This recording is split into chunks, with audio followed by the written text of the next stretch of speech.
Good afternoon, everybody. Let's talk about output on a cloudy day. It's pretty overcast out there. It's right at noon, and that's what the system's putting out. As you can see, battery's down there a little bit, but not too bad. One thing I do want to point out, when you're looking at this, there's been 63.5 kilowatts that's went through this part of the terminal, and that goes to the outside lights because it's on the timer, since 10:1.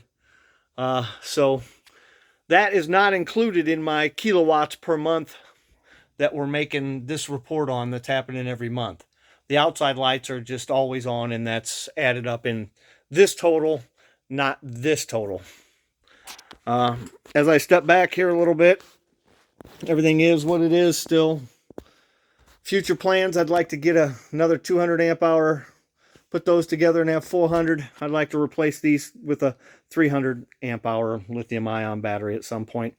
I've used the sump pump for 3 days now off the batteries, charging occasionally when the sun's out real bright, from charging from this system to this system using that charge controller, just to put power in these batteries. I have another 100-watt solar panel coming for this system in the wiring. Hopefully by midweek it'll all be here, and we'll hook 200 watts up to this and then put all the outside lights on this system, and they will no longer be on this system, and this will only handle this inverter, and all output from there will be then measured on the shunt. I'm going to get a wireless voltage reader, and we're going to test that a little bit. We'll do some equipment testing as we go along here, and I'll keep you guys updated on what you think. But I do know that this Energizer 1100 watt power inverter will run my sump pump just fine.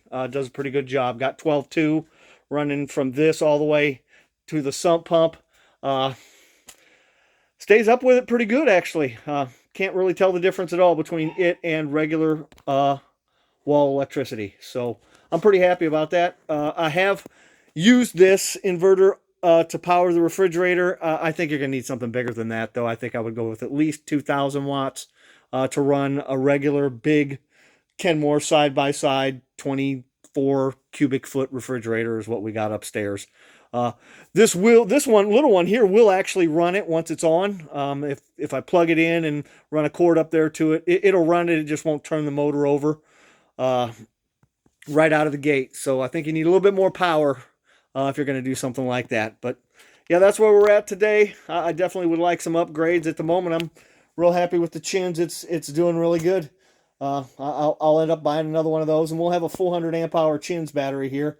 Not sure what kind we're going to try to replace this with, but I do want to replace it with a 300 amp hour battery at some point in the near future. So that's it. Everybody have themselves a good day from cloudy Illinois. See ya.